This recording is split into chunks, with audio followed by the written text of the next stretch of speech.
नमस्कार। जैसा कि आप लोगों को मालूम है कि हम लोग आपको ओरिएंटेशन मोबिलिटी का ट्रेनिंग प्रोग्राम करवाते हैं। खासकर हमारे जो नए दृष्टि दिव्यांगजन साथी लोग हैं, इसमें हम दो शब्दों का प्रयोग कर रहे हैं। अगर आप ध्यान देते हैं, ओरिएंटेशन एंड मोबिलिटी। ओरिएंटेशन का मतलब होता है अनुस्थिति ज्ञान। इसमें हम लोग क्या करते हैं? हम लोग अपनी इंद्रियों का उपयोग करते हुए अपनी स्थिति को वातावरण में स्थापित करते हुए आसपास के जो भी महत्वपूर्ण वस्तुएं हैं उनकी हम लोग जानकारी प्राप्त करते हैं। इसी को साधारण भाषा में अनुस्थिति ज्ञान कहते हैं। इस काम को कुशलतापूर्वक निभाने के लिए, करने के लिए आप लोगों को, यानी कि किसी भी दृष्टि दिव्यांगजनों को वर्षों का अभ्यास चाहिए, वर्षों की एकाग्रता चाहिए और आत्मबोध का ज्ञान भी चाहिए। तभी वह अपने चारों तरफ के परिवेश के बारे में जागरूकता हासिल कर पाता है। अनुस्थिति ज्ञान तो वास्तव में गतिशीलता जो स्किल है, हमारी मोबिलिटी की जो स्किल है, उसके लिए पूरक का काम करता है। यानी कि बगैर ओरिएंटेशन के आप मोबिलिटी आपकी आधी अधूरी रहेगी या बिना किसी मतलब की रहेगी। और मोबिलिटी आप करना चाहते हैं तो आपका ओरिएंटेशन का स्किल जो है बहुत बढ़िया होना चाहिए। मोबिलिटी की ट्रेनिंग क्यों ज़रूरी है? ओरिएंटेशन मोबिलिटी की ट्रेनिंग इसलिए ज़रूरी है क्योंकि बहुत सारे हमारे जो छात्र होते हैं वो बहुत अनेक वर्षों तक कन्फाइंड एनवायरनमेंट में एक बहुत निहित सुरक्षित वातावरण में रह कर के आए हुए होते हैं। चाहे कोई हॉस्टल में रह कर के आया होता है, तो कोई लोग वर्षों तक घरों में कन्फाइंड हुए हुए होते हैं, तो इनको ओरिएंटेशन मोबिलिटी की बहुत आवश्यकता होती है। बिना ओरिएंटेशन स्किल के, बिना अनुस्थिति ज्ञान के अगर कोई छात्र स्टूडेंट चल रहा है, इसका मतलब है वो शून्य में चल रहा है, बिना किसी उद्देश्य के चल रहा है।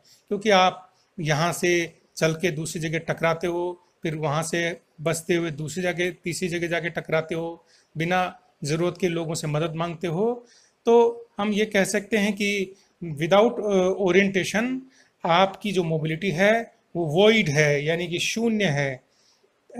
तभी हम लोग कहते हैं orientation gives meaning to students movement. यानी कि कोई भी छात्र मूव कर रहा है एक स्थान से दूसरे स्थान, इसका मतलब है कि ओरिएंटेशन उसके लिए ज़रूर कोई मीनिंग निकाल रहा है, चलने का कोई उद्देश्य निकाल रहा है।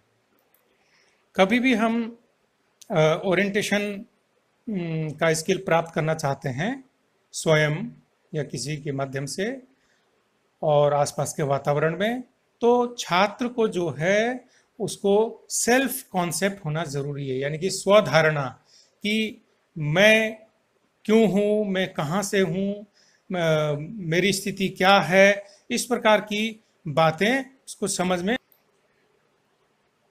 सेल्फ कॉन्सेप्ट का यहाँ मतलब ये हुआ कि आपके अपने बॉडी इमेज, यानी कि अपने बॉडी के बारे में जागरूकता, शारीरिक भाव भंगिमाओं से लेकर के अवेयरनेस। चाहे अगर आप छोटे बच्चे को मोबिलिटी या ओरिएंटेशन की ट्रेनिंग दे रहे हैं तो उसको अपने बॉडी पार्ट्स के बारे में पूरी जानकारी होनी चाहिए। तर्जनी उंगली से लेकर के टोज, शीन, थाइज, पेट, दाएं आंख, बाएं आंख, इस प्रकार के जो सिंपल डायरेक्शंस हैं उसको मालूम होना चाहिए।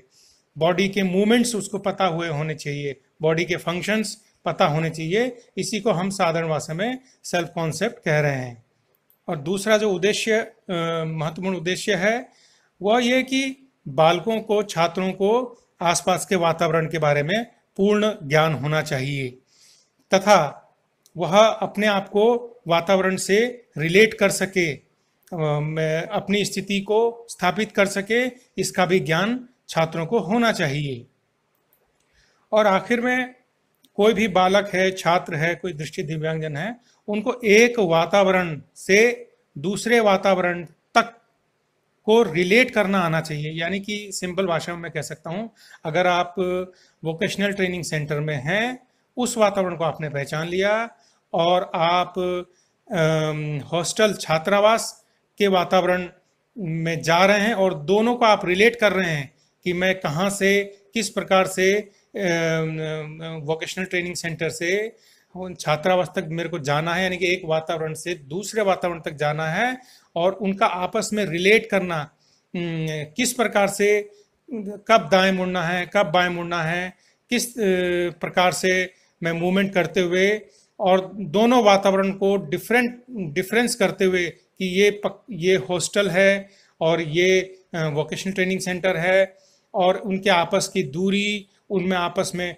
किस प्रकार से चलना, दिमाग में नक्शा बनाते हुए चलना, ये बहुत महत्वपूर्ण कला है वह ओरिएंटेशन को सीखने के लिए। ये बहुत अच्छी बात है। इसमें छात्रों की तार्किकता, उनके दिमाग मस्तिष्क में होने वाली जो प्रक्रियाएं हैं, ये सब चीज़ें सब शामिल होती हैं ओरिएंटेशन के स्किल में। और आप न सिर्फ एक वातावरण से दूसरे वातावरण में रिलेट करते हैं, उनमें आपस में चलते हैं, और आप नए वातावरण यानी कि कोई नए स्थान को भी आप दिमाग में एक प्रकार से नक्शा बना सकते हैं कि जैसे मैं अमुक ए स्थान से बी स्थान तक इस प्रकार से पहुंचता हूं, तो मैं ए से सी तक या ए से डी स्थान तक मैं किस प्रकार से पहुंचूं। यानी कि एक कॉन्क्रीट नॉलेज से आप एब्स्ट्रैक्ट नॉलेज की तरफ जाते हैं। आपका ज्ञान इस प्रकार से ओरिएंटेशन स्किल के माध्यम से बढ़ता रहता है। और इस स्किल में दूसरे भी चीज़ें शामिल होती हैं जिनको ध्यान देना बहुत ज़रूरी है इंडिपेंडेंट मोबिलिटी के लिए, जैसे कि आप किस प्रकार से स्ट्रेट लाइन मूवमेंट करेंगे, शोर लाइन की मदद से आप किस प्रकार से चलेंगे, जब मुड़ने के लिए अवसर आए, दाएं मुड़ना या बाएं मुड़ना, वहाँ पर ठीक उचित तरीके से आप मुड़ेंगे और अपना पोस्चर, अपने शरीर के भाव भंगिमा को किस प्रकार से मेंटेन करके चलेंगे, ये भी हमारे इस स्किल में आता है। हमारे अनुस्थिति ज्ञान के में जो प्रक्रियाएं हैं उसमें बहुत सारी चीज़ें शामिल हैं कि छात्र के अंदर इतनी कैपेसिटी होनी चाहिए कि वो आसपास के वातावरण से जितने भी सेंसरी डेटा प्राप्त हो रहे हैं, यानी कि कानों के माध्यम से सुन करके, स्मेल के माध्यम से, टच के माध्यम से, किनेस्थेटिक सेंस के माध्यम से जो भी सेंसरी डेटा आपको प्राप्त हो रहे हैं उनको आप इंटीग्रेट करें, उनका सामंजस्य बनाएं और उनके मतलब को समझते हुए आप आगे बढ़ते रहें। इसका मतलब यह हुआ कि आपके जो सेंसरी सिस्टम है, यानी कि देखना, सुनना, सूंघना, टच करना, ये आपके काफ़ी अच्छे हाईली डेवलप्ड हुए होने चाहिए। इसके लिए मैंने जैसे कि कहा, आपको एकाग्रचित होकर के और सालों के या वर्षों के कठिन तपस्या की आवश्यकता पड़ती है, अभ्यास की आवश्यकता पड़ती है। आप एक दिन में या एक महीने में या 6 महीने में आप इसको बिल्कुल सीख जाएंगे, ऐसा नहीं है। आपको ये कला निरंतर सीखते रहना चाहिए। ठीक है, टीचर आपको 3 महीने 4 महीने ज़रूर सिखाते हैं, लेकिन बहुत सारा काम आप स्वयं भी सीखते हैं।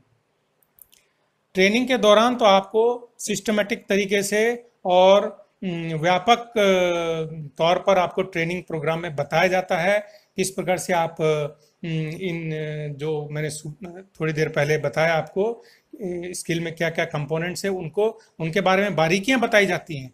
लेकिन ये काम आपका लगातार अगर होता रहे, आप वातावरण में लगातार एक्सपोजर आपको मिलता रहे, अकेले चलने के आप में क्षमता बढ़ती चली जाती है। तो ये आज मैंने आपको ओरिएंटेशन के महत्वपूर्ण जानकारी दी और इसके विषय में आगे भी हम लोग चर्चा करेंगे। धन्यवाद।